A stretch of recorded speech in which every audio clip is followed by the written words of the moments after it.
some of your biggest takeaways after getting a chance to look back on that game? Yeah, I mean, I thought we had really good activity defensively. I thought our hands were great. We had a lot of deflections, and that led to some turnovers. Now we've got to convert the other end. I did not think we took advantage anytime we had numbers, getting our shot blocked in transition or playing out of control. So that was a big thing we worked on today is getting more under control, finding a way to play off 2 feet, making the right play and slowing down. I just really thought we pressed in the paint, and that's what led to missing a lot of easy ones. And we had some good spray out threes.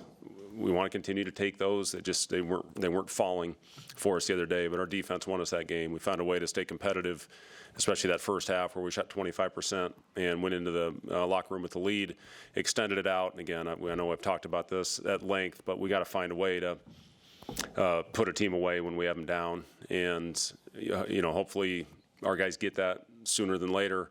Got another good team coming in here that was right there with Creighton all the way up until about the 3-minute mark, and Creighton went on a run and Creighton extended it. So this team is fast. They're well coached, and they've got a lot of guys that can put the ball in the basket.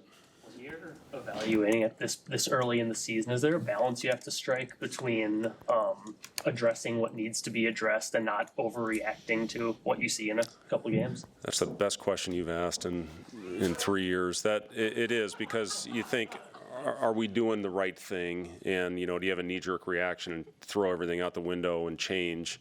And believe me, I was.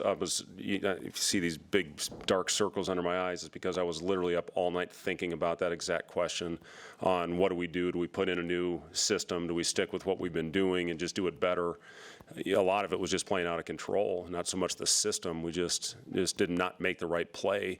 And, I think Bryce and Raleigh combined at 11 turnovers. That can't happen. We have to take that better care. Now, Raleigh had one that was kicked, and, he had 2 travels on. One was on an outlet, one coming to a jump stop in the paint. So, but, travels on the wing, footwork, all those little things that led to turnovers that kept them in the game. So, yes, there's a lot of things that we're going through right now and just figuring out what the best system is for this group. We don't have Rink out there that can make plays. We don't have Derek out there that can make plays.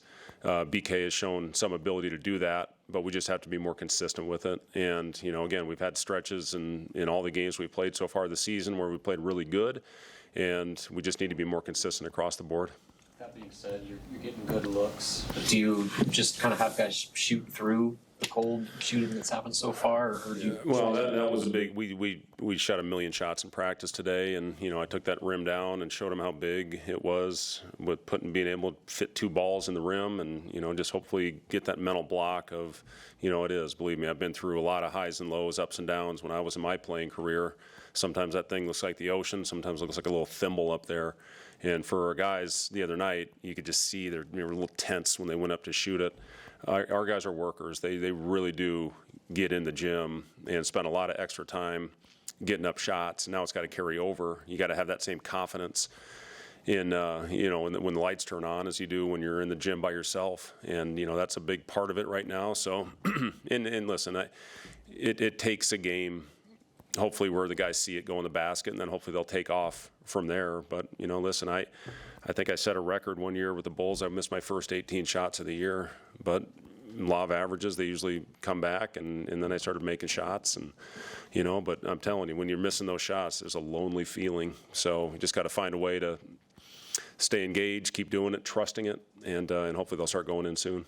You said maybe you didn't have the freshest legs Saturday. What's sort of the plan of attack with 2 games this week? Yeah, I mean, we obviously had a lot of things that we need to address. So we went hard today. We competed, and we're going to need another good day tomorrow. We get 1 day off of the prep. We've had 3-day preps at least going into our first 2 games.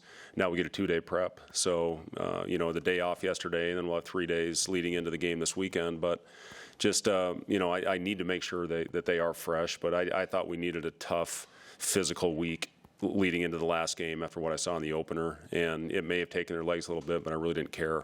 I wanted this to benefit us long term, and hopefully it will from all different perspectives. We've got to work on press offense late in the game.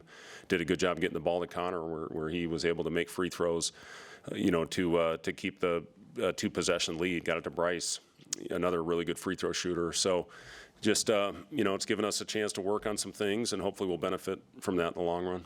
How Have you seen guys respond like mentally, emotionally from the past couple of games? And you said after the game you saw some kind of shoulders drooping. Have you seen that response? They're fine. I mean, these young kids, coaches take it a lot harder than they do. You think it bothers them more than it actually does, and then they show up and they're whistling and singing and all this stuff and joking around.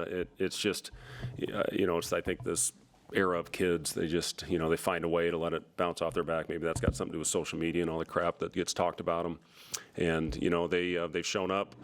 They have worked. I've been pleased with the response after a disappointing game. But as I said the other night after, it's always better to learn from a win. And we found a way to get it done, and, now we got to grow from it. We got to get better. What did you see yesterday from Fairleigh Dickinson against Creighton, and what kind of challenges? Yeah, I saw teams. I promise you this: they're not backing down from anybody. They've played two really good teams so far in the preseason, and then they won their home game, by 40 or 50. And what they did early at Creighton, that's not easy to do. They jumped out to a double-digit lead right away. Had a lead for a lot of that first half, and as I said, they had a couple guys getting in foul trouble at the end of the half, and that's when Creighton really extended that lead. And I give Creighton a lot of credit for how they continued to keep their foot on the gas and kept that going in the second half. But this is a good team that they can put the ball in the basket from a lot of different guys. They're shooting the three very well. When you look at their percentages, over 40%. And they've got a point guard that can get into the paint, and he's very dynamic with the ball. They run good stuff. They play with pace. And, again, another good test for us. Brad, what have you learned about your point guard play through the first week of the season? Yeah, I mean, kind of a tale of two games, I guess. I thought Raleigh in the first one had complete control of that game. And then, unfortunately, in the second one, we let things bother us. We didn't get the kick call, and I thought we let the refs, a couple missed calls bother us. You just got to play through that stuff. It doesn't matter what happens on the court. But I still have great confidence in both Raleigh and Aaron and Bryce when he brings the ball up the floor, that we've got good calming presence. Obviously, we can't have that many turnovers, and we got to start cutting that down, especially the unforced ones. Those are the ones that just eat away at your soul, is when you have those stupid unforced turnovers. They just kill you. But, again, I'm very confident in that position with our guys. And again, we want to play with pace, but we got to start playing with smarter pace. We're as I've said, I can say it over and over again, we're way too out of control in the last game.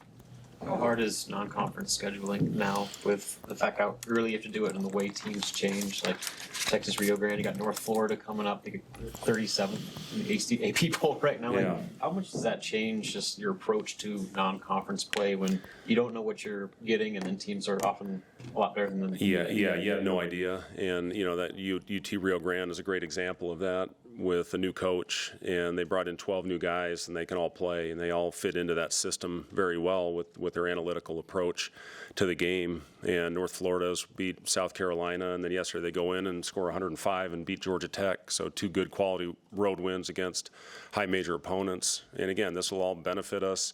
You look at Murray State, our first opponent in Hawaii. They're on the list of top mid-major programs, and I know Steve Prohm does a great job with those teams. We'll play two other high-quality opponents in that tournament as well. So, yeah, we're playing good games, and these are all designed to help prepare us for league play. But, yeah, Robin, you have no idea when you schedule a game what your opponent's going to look like. You're taking threes on about a third of your possessions. Is that about where you want this team? The biggest thing is we always talk to our guys about taking what the defense gives us. In the first game, that was getting in the paint. It was getting to the free throw line. The second game, I thought we did a good job. We got 25 free throws, 26 free throws. And, obviously we were not converting from the three-point line. We had, I thought, other opportunity to throw the ball into the post, what we missed when Braxton had it going a little bit. So, again, all things we can learn from. What exactly is the shot profile? You want threes, you want plays at the rim. And, if the game plan, the way the defense is playing you that particular night, you get more plays at the rim and you shoot less threes, that's fine. The rim two uncontested is a very high quality shot. Getting to the free throw line is the highest shot from a true shooting percentage perspective. So we've done a nice job with that, getting to the free throw line, especially when the ball has not been going in the basket.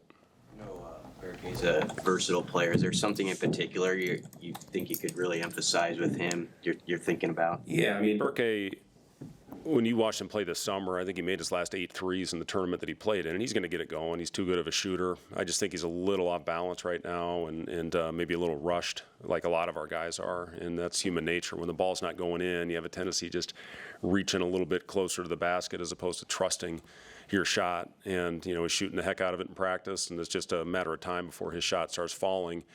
Other than that, I think he's given us great minutes. He's obviously playing 5. We've finished both games with him playing the 5, and I like that skilled lineup out there. Anything else for Coach? All right, thank you guys.